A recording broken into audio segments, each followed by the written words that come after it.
Welcome back, students. In the last lecture, we started knowing about charge. और इस lecture में we will know about basic properties of electric charges. कुछ properties हमने previous lecture में भी cover किया था और इस लेक्चर में हमारे पास मेनली 3 प्रॉपर्टीज हैं: additivity of charges, conservation of charge, quantization of charge. इनको हमें कंप्लीट करना है और साथ में we will know about point charges. और इसके बाद we will do some example problems. कुछ questions करेंगे. So let us start. What is a point charge? Point charges क्या होते हैं? In electrostatics, which is a part of physics, we talk about charged objects. So अगर कोई object है और अगर वो charged है तो हम उसकी बातें करते हैं electrostatics में. And we study कि एक charged object किसी दूसरे charged object से कैसे इंटरैक्ट करता है. क्या वो उसको अट्रैक्ट कर रहा है या रिपेल कर रहा है. If the size of the charged objects और बॉडीज आर टू स्मॉल और very small compare to the distance between them, then these charge objects are called point charges. In other words, अगर दो charge objects के बीच का distance बहुत ही ज्यादा हो compare to the size of the objects, तो ऐसे ऑब्जेक्ट्स को आप पॉइंट चार्ज कह सकते हैं और पॉइंट चार्जेस कह सकते हैं. इन अ मोर मैथमेटिकल वे अगर मैं बात करूं तो ignore the dimensions of the object और body, we call it point charge. अगर हमने डायमेंशंस इग्नोर कर दिए किसी भी ऑब्जेक्ट या बॉडी का, डायमेंशंस क्या होते हैं? लेंथ, ब्रेथ और हाइट. तो उस बॉडी को आप, उस चार्ज बॉडी को आप पॉइंट चार्ज कह सकते हो. और फिजिक्स में ऐसे सिनेरियोज आते रहते हैं. कई बार आपको दो प्लैनेट्स के बीच का इंटरेक्शन पता करना होगा. तो हालांकि प्लैनेट का साइज बहुत ही बड़ा है, बट अगर उसके बीच का डिस्टेंस कंपेयर करें दो प्लैनेट्स के बीच का तो वो ह्यूज है. ऐसे केस में भी हमें क्या करना होगा कि प्लैनेट के डायमेंशंस को, लेंथ, ब्रेथ और हाइट को इग्नोर कर देना होगा और प्लैनेट को कंसीडर करना पड़ेगा एक पॉइंट चार्ज की तरह. ऐसे केस में चार्जेस को कहा जाता है कि वो सेंटर में कॉन्सेंट्रेटेड होते हैं, ऐसा मानना होगा हमें. So we will consider that जितने भी चार्ज कंटेंट हैं बॉडी के, वो सारे कॉन्सेंट्रेटेड कहां पे हैं? सेंटर में. और इसीलिए जब हमें फाइंड आउट करना होगा कि दो चार्ज बॉडी के बीच का डिफरेंस क्या है, तो we always find the difference between the centres of two bodies, और we say the distance between point charges, क्योंकि पॉइंट की तरह उसका सेंटर होगा और सारे चार्ज जो है पॉइंट पे कॉन्सेंट्रेटेड होगा. इसीलिए डिस्टेंस में हम डिस्टेंस ऑफ सेंटर्स निकालते हैं दो बॉडीज का हमेशा. तो जो ये डिस्टेंस आप देख रहे हो, जो पहले मैंने आपको बताया था, this is not the distance that we talk in physics between two bodies. We always talk about the distance between the centres. Centre से क्या डिस्टेंस बन रहा है उसकी बात करते हैं. पॉइंट चार्जेस के बारे में हमें जानना जरूरी है, क्योंकि जब आप प्रॉब्लम्स करोगे, क्वेश्चंस करोगे, देन यू विल फाइंड कि पॉइंट चार्जेस का हमें बहुत यूज होता है. प्रॉब्लम्स में we consider charge bodies as point charges. Now let's come to the next topic and the next property of charge, that is additivity. Charge को आप add कर सकते हो नंबर्स की तरह. चार्ज किसी भी बॉडी पे अगर होता है, सपोज एक बॉडी पे चार्ज है, तो आप उसको डिनोट कर सकते हो स्मॉल लेटर q से. ऑलराइट. तो अगर एक से ज्यादा बॉडीज हैं, बहुत सारे बॉडीज हैं आसपास, और अगर हमें इसके ऊपर चार्जेस बताना है तो हमें आइदर हम इसको लिख सकते हैं q1 चार्ज ऑन बॉडी, पहले बॉडी पे, फिर दूसरे बॉडी पे Q2, थर्ड बॉडी पे Q3, Q4, और इस तरह इनफाइनाइटली मेनी बॉडीज हैं. तो आप इस तरह से नेम कर सकते हो कि इन सारे बॉडीज पे ऐसे चार्जेस हैं, Q1, Q2, Q3, Q4. अब टोटल चार्ज अगर पता करना हो एक सिस्टम ऑफ बॉडीज पे या किसी बॉडी पे जिसमें कि इतने सारे पार्टिकल्स अंदर हैं, तो टोटल चार्ज के लिए हम सिंपल एडिशन करते हैं. तो टोटल चार्ज विल बी, जो भी आपका चार्जेस है अलग अलग गिवन, उन सबको आप ऐड कर दो. और this is the property of additivity of charge or additivity of charges.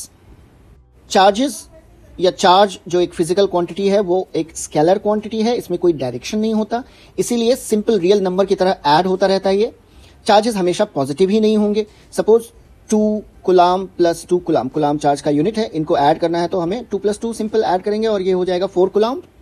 But ऐसा भी हो सकता है कि चार्जेस नेगेटिव में भी हो सकता है 2 कूलॉम्ब और दूसरा चार्ज -5 कूलम्ब हो, ठीक है, तो एक्चुअली दूसरा चार्ज आपका -2 कूलम्ब भी हो सकता है। ऐसे केस में क्या करेंगे कि 2 प्लस -5 कूलम्ब को ऐड करेंगे और ये सिंपल रियल नंबर्स की तरह ऐड होगा।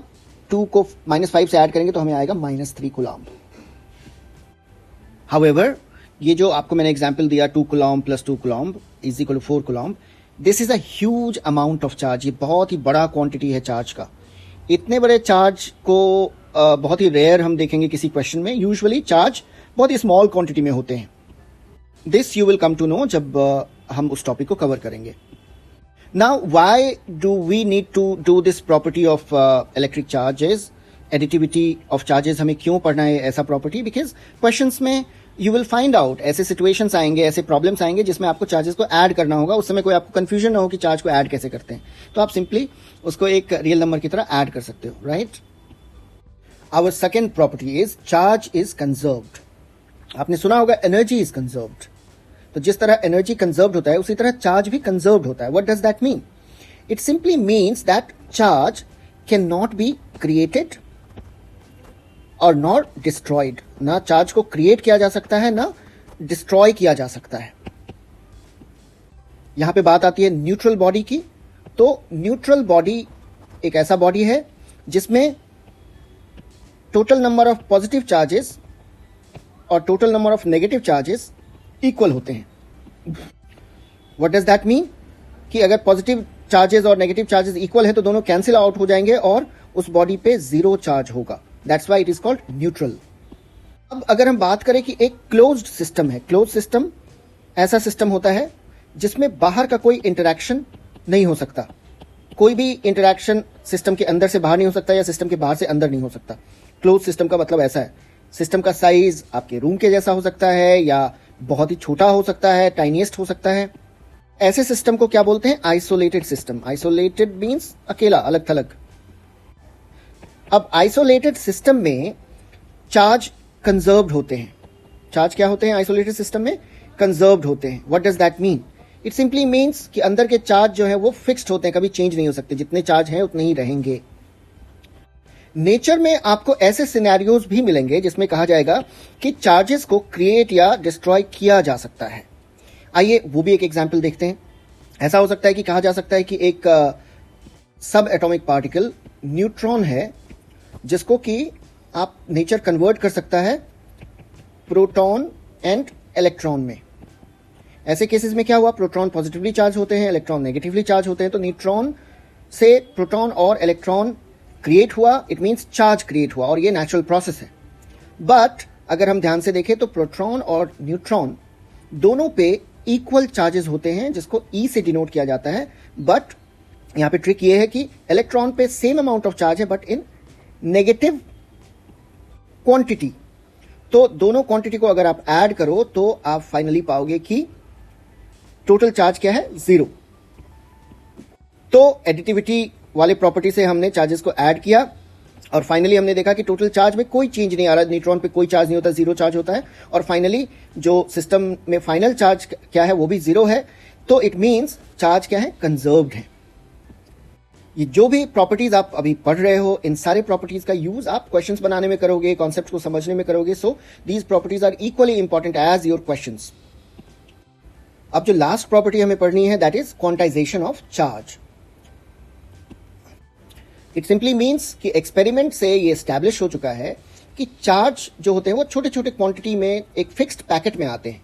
उसको हम कह सकते हैं कि एक यूनिट चार्ज है जिसे आप ई से डिनोट करते हो and that is the charge on a proton और इलेक्ट्रॉन। और इसका क्वांटिटी है 1.6 इंटू 10⁻⁻19 कूलॉम। प्रोटॉन के लिए ये पॉजिटिव हो जाते हैं और इलेक्ट्रॉन के लिए यही चार्ज नेगेटिव हो जाते हैं। और जितने भी चार्ज हैं इस यूनिवर्स में that is a multiple of this small amount of charge. मतलब कि अगर कोई चार्ज ऑब्जेक्ट है या बॉडी है तो इसके ऊपर कितना, इसमें कितना चार्ज है इसके अंदर, so it should be always in a multiple of that small unit charge and that is the property of quantization of charge. Quantization of charge क्या बताता है कि अगर कोई भी बॉडी पे चार्ज Q है तो वो चार्ज Q इक्वल होगा N इंटू E के। जहां पे E is your unit charge, जो कि हमने ऑलरेडी बात की है। E का वैल्यू है 1.6 इंटू 10⁻⁻19 कूलम, और N जो है वो आपका इंटीजर है, integer, that's why we call it integral multiple. Quantization of charge first of all Michael Faraday ने सजेस्ट किया था, और फाइनली 1912 में एक फिजिसिस्ट रॉबर्ट मिलिकन ने एक एक्सपेरिमेंट के थ्रू इसे प्रूव किया, जिस एक्सपेरिमेंट का नाम था ऑयल ड्रॉप एक्सपेरिमेंट। चार्जेस जो है वो क्वांटाइज्ड होते हैं, मींस चार्जेस छोटे छोटे पैकेट्स में होते हैं, छोटे छोटे यूनिट्स में होते हैं, दैट इज ई। अब ई का वैल्यू एक्चुअली बहुत ही छोटा है, 1.6 into 10⁻⁻19 coulomb.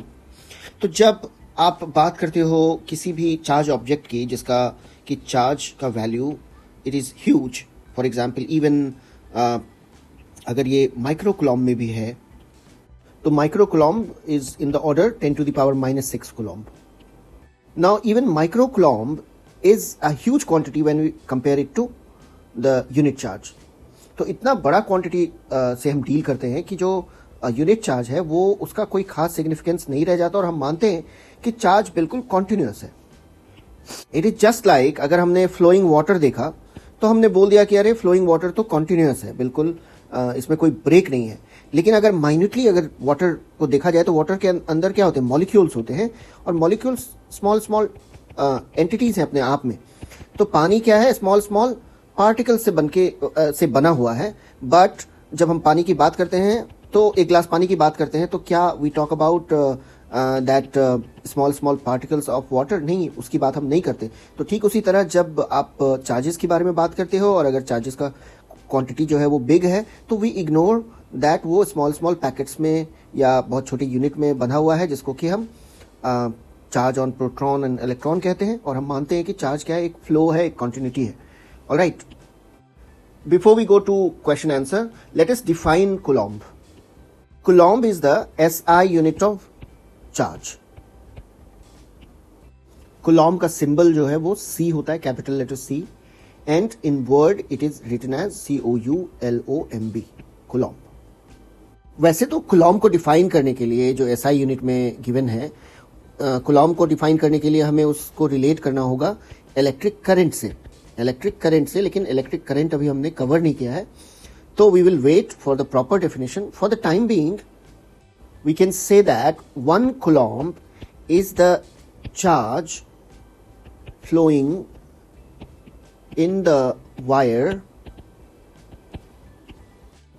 in 1 second if the current is 1 ampere, and we will wait for the proper definition.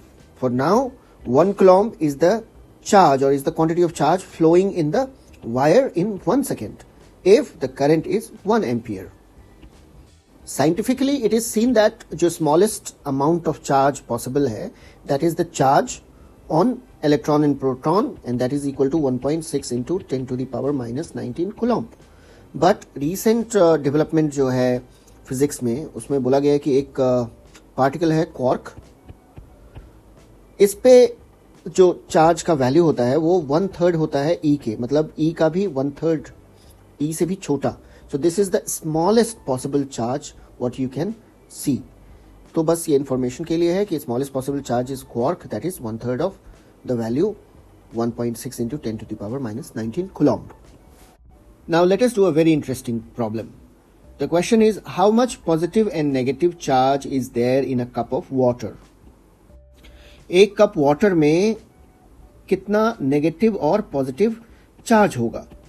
तो सबसे पहले हमें एज्यूम करना होगा कि इस कप में पानी कितना है, ठीक है। सो सपोज अगर हमने कंसीडर किया इसको 250 मिलीलीटर, 250 ml पानी है, ठीक है, और बाय वेट अगर हम इसे बोले बाय मास तो ये 250 ग्राम पानी है, ठीक है। तो एक्चुअली क्वेश्चन में हमें क्या फाइंड आउट करना है कि एक कप पानी में कितने सारे पार्टिकल्स होंगे प्रोटॉन और कितने सारे पार्टिकल्स होंगे इलेक्ट्रॉन, तभी तो हमें पॉजिटिव और नेगेटिव चार्जेस का टोटल पता चलेगा। तो हमें एक्चुअली फाइंड आउट करना है नंबर ऑफ प्रोटॉन्स और नंबर ऑफ इलेक्ट्रॉन्स। उससे पहले हम देखेंगे पानी का कंस्ट्रक्शन कैसा होता है। तो पानी है H2O।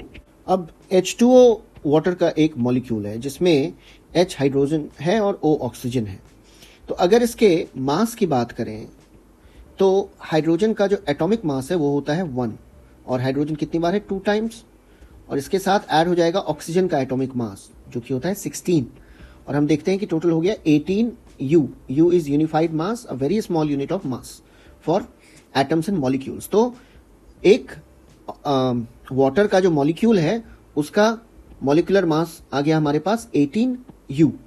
तो अगर 18U एक वाटर मॉलिक्यूल का मास है, एक वाटर मॉलिक्यूल का मास है अगर, तो ऐसे अगर 6.02 इंटू 10⁻23 मॉलिक्यूल्स इकट्ठा हो गए, तो ऐसे इतने सारे नंबर्स को एक साथ हम बोलते हैं एवोगाड्रो नंबर, और ये क्वांटिटी होता है 1 मोल।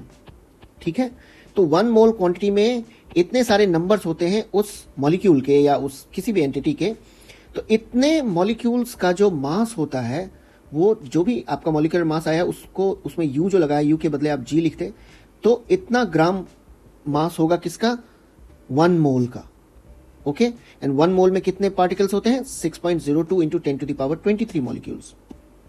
तो अब आप देखें अगर 250 ml वाटर था, तो 250 ग्राम वाटर था, तो इसमें कितने सारे मोल्स आ गए हमारे पास, 250 ग्राम डिवाइडेड बाय 18 ग्राम अगर कर दें तो 250 बाय 18 हमारे पास मोल्स आ गए। ठीक है, और हम जानते हैं कि हर एक मोल में हमारे पास 6.02 इंटू 10⁻23 पार्टिकल्स हमें ऐसे मिलते हैं। तो इतने सारे मॉलिक्यूल्स हमारे पास हो गए वाटर के इन 250 ग्राम वाटर, जो कि एक कप में आता है। तो अभी तक हमने फाइंड किया कि number of molecules of water 250 gram of water में कितने आ गए, 250 बाय 18 इंटू 6.02 इंटू 10⁻23। तो इतने सारे मॉलिक्यूल्स आ गए वाटर के। अब 1 मॉलिक्यूल ऑफ वाटर में हमें पता करना है, 1 मॉलिक्यूल ऑफ, एक मॉलिक्यूल में कितने प्रोटॉन होते हैं और कितने इलेक्ट्रॉन होते हैं। तो इसको पता करने के लिए हमें देखना होगा एटम्स कितने होते हैं एक वाटर मॉलिक्यूल में। H2O है, ठीक है, तो हाइड्रोजन का 2 एटम हो गया, H2 में 2 एटम हाइड्रोजन का हो गया, और ऑक्सीजन का 1 एटम हुआ, 1 एटम ऑफ ऑक्सीजन। ठीक है, अब हाइड्रोजन में 1 इलेक्ट्रॉन 1 प्रोटॉन होता है। ठीक है, तो पहले अगर हम प्रोटॉन की बात करें तो सिंपली हाइड्रोजन में 1 प्रोटॉन होता है। तो 1 प्रोटॉन कितनी टाइम्स है, 2 टाइम्स, तो टोटल हो गए 2 प्रोटॉन्स। प्लस ऑक्सीजन एटम में 8 प्रोटॉन्स होते हैं, तो 1 टाइम है 8 इंटू 1 टाइम, तो 8 प्रोटॉन्स हो गए। तो ये टोटल कितने हो गए, 10 प्रोटॉन्स। तो वाटर मॉलिक्यूल में 10 प्रोटॉन्स होते हैं और 10 इलेक्ट्रॉन्स होते हैं। तो पहले हम प्रोटॉन्स की बात करेंगे। तो हमारे पास क्लैरिटी आ गई कि एक मॉलिक्यूल जो है वाटर का, उस मॉलिक्यूल में 10 प्रोटॉन्स होते हैं, और साथ में हमारे पास ऑलमोस्ट इतने सारे मॉलिक्यूल्स हैं। तो टोटल कितने प्रोटॉन्स होंगे, तो हमें सिंपली मल्टीप्लाई कर देना होगा 250 बाय 18 इंटू 6.02 इंटू 10⁻23 को 10 से। तो इतने सारे प्रोटॉन्स हो जाएंगे एक 250 ग्राम ऑफ वाटर में। तो ये आ गया आपका number of entities, number of protons. तो ये हो गया आपका नंबर ऑफ टोटल प्रोटॉन्स। ठीक है, अब हमें फाइंड आउट क्या करना है, चार्ज कितने हैं।